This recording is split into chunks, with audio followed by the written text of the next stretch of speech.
नमस्कार दोस्तों अगर आपको रॉयल चैलेंजर्स बेंगलुरु और चेन्नई सुपर किंग्स के बीच खेला गया आईपीएल 2024 का 68वां और अब तक का सबसे रोमांचक महामुकाबला पसंद आया हो तो इस वीडियो को आप एक लाइक जरूर करें। इस वीडियो का लाइक टारगेट 400 लाइक है तो इस वीडियो को आप दिल से लाइक जरूर करें। दोस्तों, आईपीएल 2024 के 68वें और एक और सबसे रोमांचक महामुकाबले में आईपीएल इतिहास की दो सबसे बड़ी टीमें एक दूसरे से भिड़ी। इस बार फाफ डू प्लेसिस की रॉयल चैलेंजर्स बेंगलुरु के सामने ऋतुराज गायकवाड़ की चेन्नई सुपर किंग्स की टीम खड़ी थी। इस रोंगटे खड़े कर देने वाले नॉकआउट महामुकाबले में चेन्नई के कप्तान ऋतुराज गायकवाड़ ने टॉस जीता और पहले गेंदबाजी का फैसला लिया और बेंगलुरु की टीम को पहले बल्लेबाजी के लिए आमंत्रित किया। उसके बाद रनों की बारिश करने के इरादे से बेंगलुरु के दो दिग्गज ओपनर बल्लेबाज मैदान में उतरे। इस साल सबसे ज्यादा रन बनाने वाले विराट कोहली और बेंगलुरु के कप्तान फाफ डू प्लेसिस के कंधों पर इस महामुकाबले में अपनी टीम को एक विस्फोटक ओपनिंग शुरुआत दिलाने की बहुत ही बड़ी जिम्मेदारी थी और बेंगलुरु की ओपनिंग जोड़ी ने मैदान में उतरते ही चेन्नई की गेंदबाजी पर लाजवाब बल्लेबाजी करना शुरू कर दिया। खास करके गजब के फॉर्म में चल रहे विराट कोहली इस मुकाबले में भी खतरनाक बल्लेबाजी कर रहे थे। पारी के तीसरे ओवर में गेंदबाजी पर आए तुषार देशपांडे को विराट कोहली ने दो शानदार छक्के लगा दिए थे, तो वहीं दूसरे छोर से कप्तान फाफ डू प्लेसिस भी गजब की बल्लेबाजी कर रहे थे। दबाव अब चेन्नई की गेंदबाजी पर दिखने लगा था और फिर इसी बीच विराट कोहली और फाफ डू प्लेसिस की 50 रनों की शानदार ओपनिंग साझेदारी पूरी हो गई। चेन्नई का कोई भी गेंदबाज बेंगलुरु की इस ओपनिंग साझेदारी को तोड़ नहीं पा रहा था। विराट कोहली के बल्ले से तो लगातार छक्के चौके देखने को मिल रहे थे, अब तो महेंद्र सिंह धोनी भी मुश्किल में दिखने लगे थे। विराट कोहली और कप्तान फाफ डू प्लेसिस ने मिलकर अब अपनी टीम को 78 रनों पर पहुंचा दिया था, लेकिन फिर तभी गेंदबाजी पर आए मिचेल सेंटनर ने चेन्नई की टीम के लिए सबसे बड़ा खतरा बन चुके विराट कोहली को डेरियल मिचेल के हाथों कैच आउट कर दिया। विराट कोहली 29 गेंद में 47 रनों की गजब की पारी खेलकर आउट हो गए। विराट कोहली की इस शानदार पारी के खत्म हो जाने के बाद अब रजत पाटीदार को बल्लेबाजी के लिए भेजा गया, लेकिन दूसरे छोर पर सेट हो चुके कप्तान फाफ डू प्लेसिस ने अब अपना आक्रामक रवैया अपना लिया था और पारी का 11वां ओवर डालने आए रविंद्र जडेजा के ओवर में कप्तान फाफ डू प्लेसिस ने एक चौका और दो धमाकेदार छक्के लगा दिए थे और फिर इसी बीच कप्तान फाफ डू प्लेसिस ने अपना इस मुकाबले का शानदार अर्धशतक पूरा कर लिया। तो वही रजत पाटीदार ने भी आते ही एक शानदार छक्का लगा दिया था, लेकिन तभी अर्धशतक लगाने वाले बेंगलुरु के कप्तान फाफ डू प्लेसिस को मिचेल सेंटनर ने रन आउट कर दिया।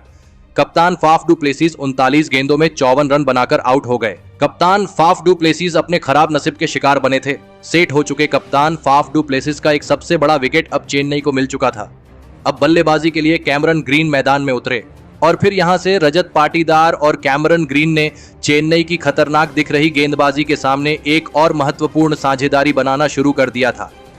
चेन्नई के गेंदबाजी धीरे धीरे इस मुकाबले में वापसी करने लगी थी, लेकिन रजत पाटीदार और कैमरन ग्रीन की इस जोड़ी ने फिर एक बार चेन्नई की गेंदबाजी पर पलटवार करना शुरू कर दिया था। पारी के 14वें ओवर में गेंदबाजी पर आए सिमरजीत सिंह की इस ओवर में रजत पाटीदार और कैमरन ग्रीन की इस जोड़ी ने दो चौके और एक शानदार छक्का लगा दिया था। इन दोनों की विस्फोटक बल्लेबाजी ने फिर एक बार चेन्नई की गेंदबाजी को बैकफुट पर धकेल दिया था। कप्तान ऋतुराज गायकवाड़ की परेशानियां खत्म ही नहीं हो रही थी और फिर इसी बीच दोनों की 50 रनों की तूफानी साझेदारी भी पूरी हो गई। बेंगलुरु की यह जोड़ी चेन्नई के हर एक गेंदबाज पर बड़े शॉट खेल रही थी। तो वही पारी के 17वें ओवर में तुषार देशपांडे को रजत पाटीदार ने दो गजब के छक्के लगा दिए थे। अब चेन्नई की पूरी गेंदबाजी मुश्किलों में थी। बेंगलुरु की यह साझेदारी लगातार मजबूत होती जा रही थी। रजत पाटीदार और कैमरन ग्रीन ने मिलकर अब अपनी टीम को 184 रनों पर पहुंचा दिया था, लेकिन फिर तभी गेंदबाजी पर आए शार्दुल ठाकुर के इस ओवर में पहली दो गेंदों पर कैमरन ग्रीन ने दो शानदार छक्के लगा दिए थे, लेकिन शार्दुल ठाकुर के इसी ओवर में सेट हो चुके रजत पाटीदार डेरियल मिचेल के हाथों कैच आउट हो गए। रजत पाटीदार 23 गेंदों में 41 रन बनाकर आउट हो गए। बेंगलुरु की टीम एक गलत मौके पर यह बड़ा विकेट खो बैठी थी। शार्दुल ठाकुर ने एक महत्वपूर्ण मौके पर अपनी टीम को यह सफलता दिलाई थी। अब बल्लेबाजी के लिए दिनेश कार्तिक को भेजा गया था और दिनेश कार्तिक ने आते ही तुषार देशपांडे को एक चौका और एक गजब का छक्का लगा दिया था, लेकिन तुषार देशपांडे की इसी ओवर में दिनेश कार्तिक महेंद्र सिंह धोनी के हाथों कैच आउट हो गए। दिनेश कार्तिक 6 गेंद में 14 रन बनाकर आउट हो गए, लेकिन उनके बाद बल्लेबाजी के लिए आए ग्लेन मैक्सवेल ने उनकी पहली ही गेंद पर एक गजब का चौका लगा दिया। तो वही इस पारी के आखिरी ओवर में शार्दुल ठाकुर की गेंदबाजी पर ग्लेन मैक्सवेल ने एक चौका और एक धमाकेदार छक्का लगा दिया था।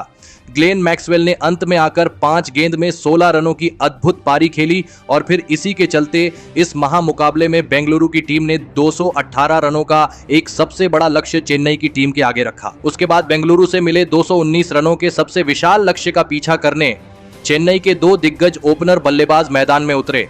चेन्नई के कप्तान ऋतुराज गायकवाड़ और रचिन रविंद्र के कंधों पर इस महामुकाबले में अपनी टीम को एक शानदार ओपनिंग शुरुआत दिलाने की बहुत ही बड़ी जिम्मेदारी थी, लेकिन चेन्नई की इन उम्मीदों को पारी की पहली ही गेंद पर बेंगलुरु की गेंदबाजी ने तोड़ दिया और पारी का पहला ही ओवर डालने आए ग्लेन मैक्सवेल ने चेन्नई के कप्तान ऋतुराज गायकवाड़ को यश दयाल के हाथों कैच आउट कर दिया।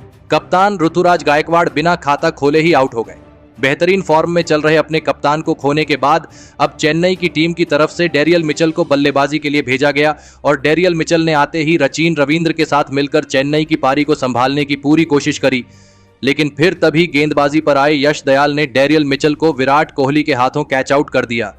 डेरियल मिचेल 6 गेंद में 4 रन बनाकर आउट हो गए।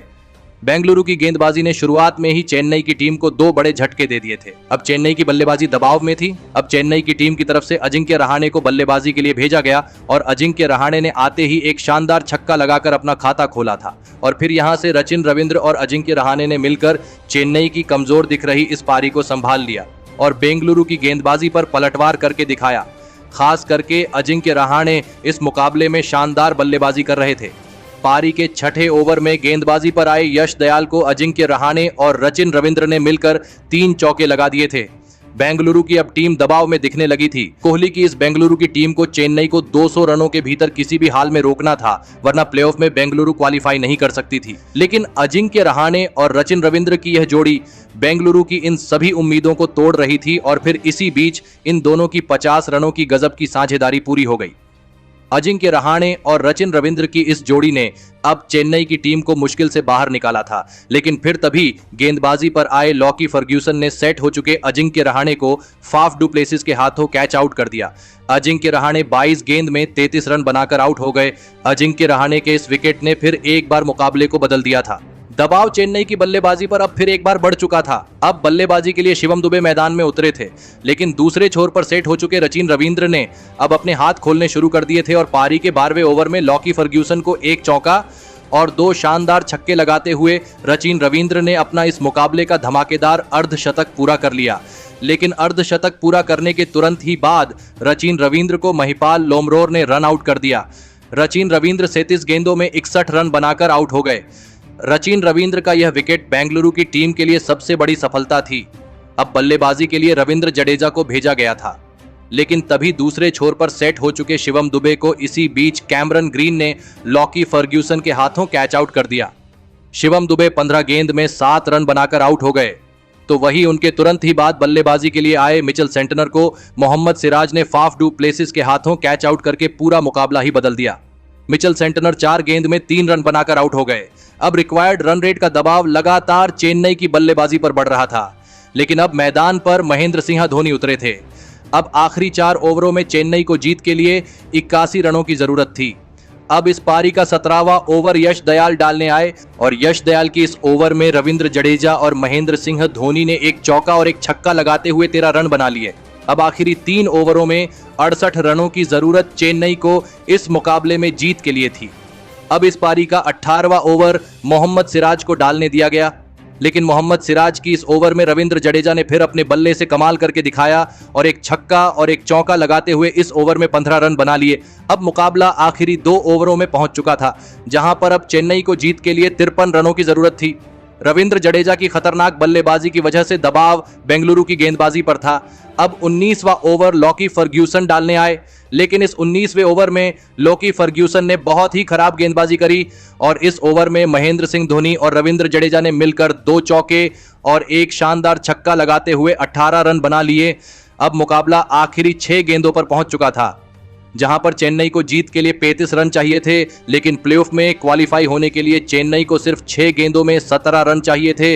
अब इस पारी का आखिरी ओवर यश दयाल डालने आए और यश दयाल की इस ओवर की पहली ही गेंद पर स्ट्राइक पर खड़े महेंद्र सिंह धोनी ने 110 मीटर लंबा एक गजब का छक्का लगा दिया। अब चेन्नई को क्वालिफाई होने के लिए आखिरी 5 गेंदों में 11 रन चाहिए थे, लेकिन उसकी अगली ही गेंद पर यश दयाल ने महेंद्र सिंह धोनी को स्वप्निल सिंह के हाथों कैच आउट कर दिया। महेंद्र सिंह धोनी 13 गेंद में 25 रनों की अद्भुत पारी खेलकर आउट हो गए। अब चेन्नई को आखिरी 4 गेंद में प्लेऑफ के लिए क्वालिफाई होने के लिए 11 रन चाहिए थे। बल्लेबाजी के लिए शार्दुल ठाकुर आए थे, लेकिन शार्दुल ठाकुर को यश दयाल ने अगली गेंद पर एक भी रन बनाने नहीं दिया। अब 3 गेंदों में चेन्नई को क्वालिफाई होने के लिए 11 रन चाहिए थे, लेकिन उसके अगली गेंद पर शार्दुल ठाकुर ने 1 रन लिया और सेट हो चुके जडेजा को स्ट्राइक पर बुलाया। अब आखिरी 2 गेंदों में चेन्नई को क्वालिफाई होने के लिए 10 रन चाहिए थे, लेकिन यश दयाल ने उसकी अगली बची हुई दोनों ही गेंदों पर रविंद्र जडेजा को एक भी रन बनाने नहीं दिया और इसी के साथ बेंगलुरु की टीम ने 27 रनों से यह रोंगटे खड़े कर देने वाला महामुकाबला जीत लिया। तो वही इस साल प्लेऑफ के लिए क्वालिफाई होने वाली विराट कोहली की रॉयल चैलेंजर्स बेंगलुरु की टीम चौथी टीम बन गई है।